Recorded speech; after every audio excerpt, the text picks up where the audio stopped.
I'm here at the Milken Institute Global Conference with Ravi, Mhatre. Thanks for joining me today. Yeah, thanks so much for having me. Yeah. So for those unfamiliar with Lightspeed Ventures, give us a sense of what do you guys do? Yeah, Lightspeed is a global technology-first investor. We focus on founders at the formative stage as well as growth stage companies, but really founders with the most technology forward disruptive ideas where we think we can be not just a capital partner, but help them in shaping and building their businesses to be global leaders. Right.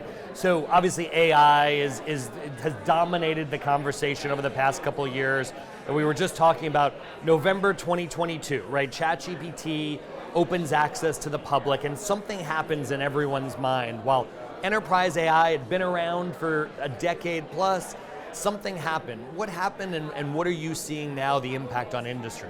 Yeah, ChatGPT certainly had its moment, as you and I discussed. It was a realization for every one of us in our individual consumer personas that computers could now truly think at some level. And yes, there's still a journey to what AGI, general artificial intelligence, will be, but the idea that a computer could think and be a thought partner with you was that GPT really was the coming out so that the world at large could understand that computers have now crossed that threshold.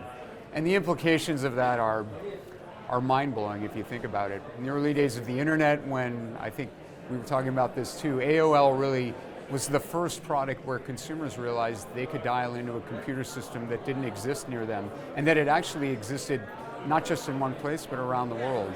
And so the idea that as a person, I could access computing resources and knowledge anywhere in the world at any time it just changed our understanding of what computers can do. And in that way, I think for AI, people now appreciate that it's not just people that think. If computers can think, it opens up a whole new world in terms of how computers, hopefully in a good way, are going to be a help us as individuals, help us as society. I think that's really where people's imaginations, and rightfully so, are now going in terms of the new problems computers can solve. Right.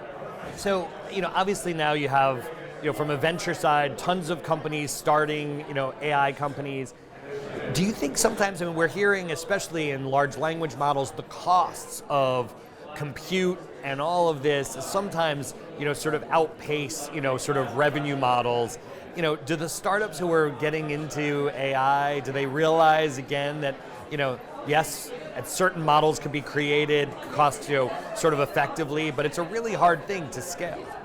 It's absolutely a hard thing to scale. We talk about that all the time, and these traditional tech adoption hype cycles that we go through, we're really in a peak moment where a lot of capital is being thrown at the problems, yes, training models, and we will go into some, I don't know if it will be a trough of disillusionment, but some period where we taper down when the realization of, hey, given the costs, should you have central players really providing more of the training?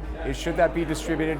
How should companies go from the foundation models to the enabling infrastructure to ultimately the applications? How should that happen in a way where value is going to get created for the companies building in each piece of the stack? All right, well, Ravi, thanks for joining me today. Thanks for having me. Yeah.